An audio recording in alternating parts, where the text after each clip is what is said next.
At this time, there's going to be some slides, and Renee is going to come and share with us about an opportunity for anyone who would be willing to pray and get involved with the Haiti relief effort. So welcome, Renee.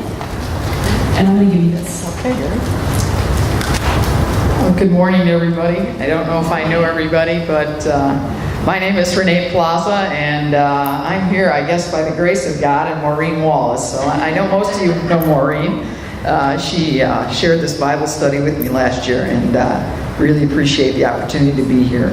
I just wanted to share a couple words this morning. I'll be quick, and we'll have a few slides, I believe, as I'm talking.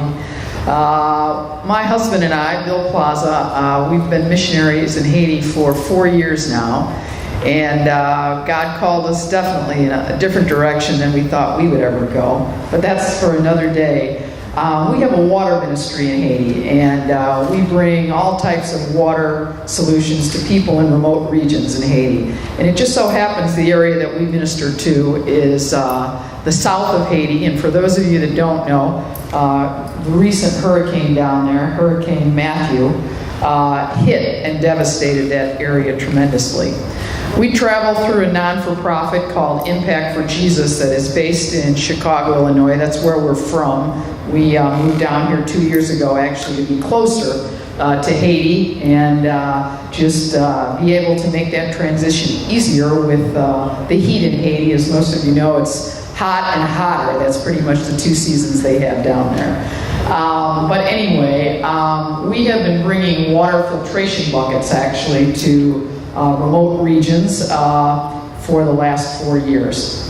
And yeah, you can just flip through those as I talk. What you're seeing on the slides is the devastation in the south from the recent hurricane.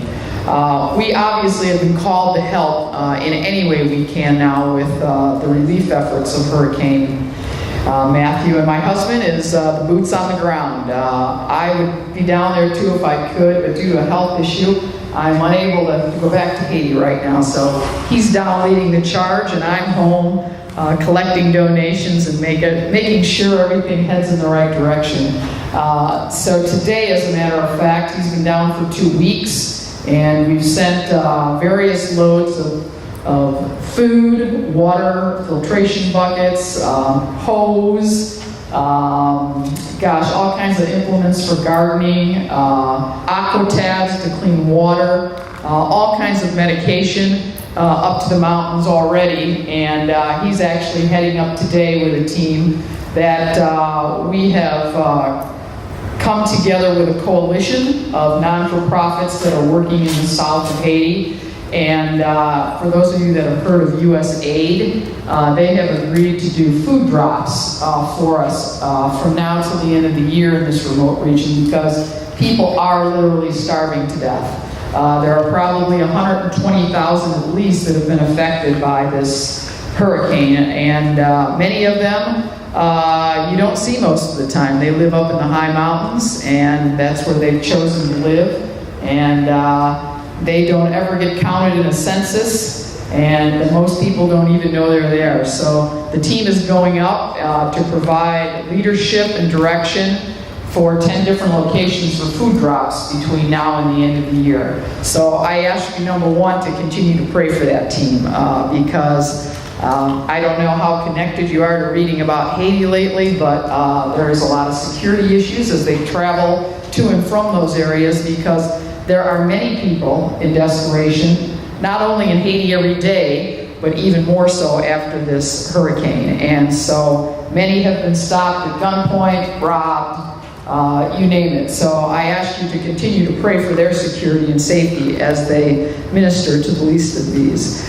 But more importantly, Maureen and I were definitely brainstorming how all of you might be able to get involved if you feel this might be on your heart.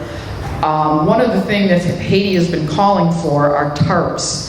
Probably well over 90% of the homes that were up in the southern region are now decimated. They weren't built well to begin with, and now with the 140 mile an hour winds that they endured for 14 hours straight, there's really nothing left of them. As you can see by the photos, it almost looks like the bomb was dropped. and there isn't even a leaf left on a tree. All you really see are stalks. And it continues to rain there day after day. So people have nowhere to get out of the elements. So Haiti is calling for tarps, and so much so that it's hard to buy a tarp around here. Not only in Haiti, but locally. The problem with providing tarps, though, in Haiti, people, if they're lucky, make $2 a day, okay? If they're really lucky, they're making $2 a day. Most of the wages are well under that. And we're so afraid if we give them a tarp, they'll still be living under that same tarp for the next 10 years. So another opportunity for us is to bring metal sheeting to them. They use a lot of metal sheeting down there for roofs and also for siding. And it certainly provides a more permanent situation for them versus a tarp, let's say. And you've seen some of the pictures and some of the ugliness that people are living in. So we are asking if you feel this is on your hearts, we would like to purchase metal sheeting in Haiti. This is something you can buy in Haiti, so it will provide income back to Haiti, which they definitely need. And we would like to go up to two places while we're up in the mountains, the churches and the schools. We would like to be able to get the churches up and functioning again, as well as get the kids back in school. Maureen can attest to this as well, that over the 4 years that we've been involved in this area, when we first started there, it was just every place we went, there was a voodoo priest that met us before we even asked, is there a pastor in the area? So a lot of voodoo going on. We saw it in clinics. We saw it in medications that they took. We've seen people overcome by Satan in many locations.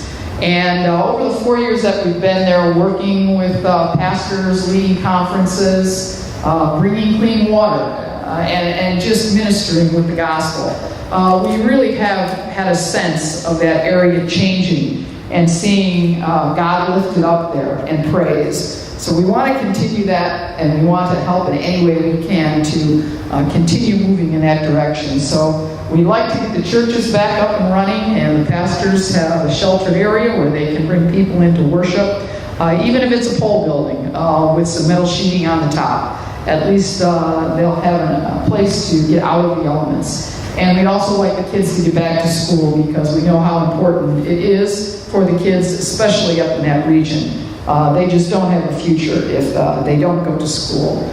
So with that said, if you'd like to make a contribution, you can write a check to Impact for Jesus. We are a 501c3 organization, so all of your donations are tax deductible.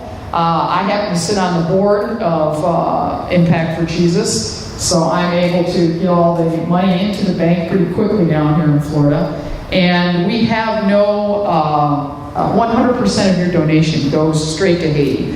The overhead costs that we do have for Impact for Jesus, the board of directors covers every year 100%. So 100% of your donation will go directly to where it's needed. And there is another way that you can donate as well.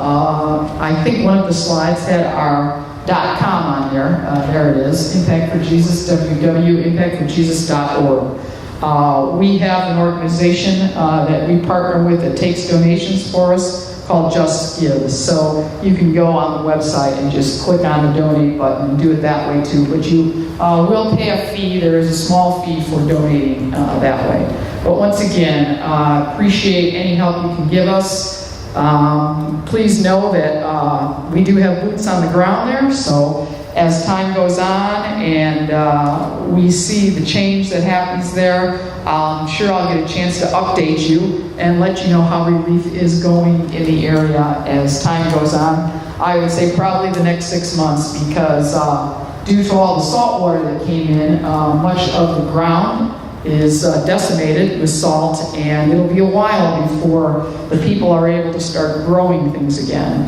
So food is going to be another critical item over the next probably 6 months as well. So I appreciate it.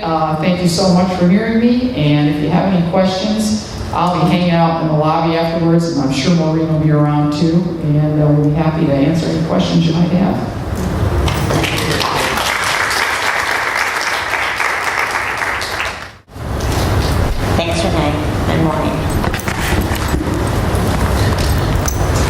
pretty timely in that even last week as Ezra and Nehemiah were speaking and the Levites were all there, and they were saying, provide for those who have not provided for themselves. And so if you would just certainly consider this and pray and see how the Spirit leads you, it's certainly a way for us to be the hands and feet of Jesus in meeting his needs.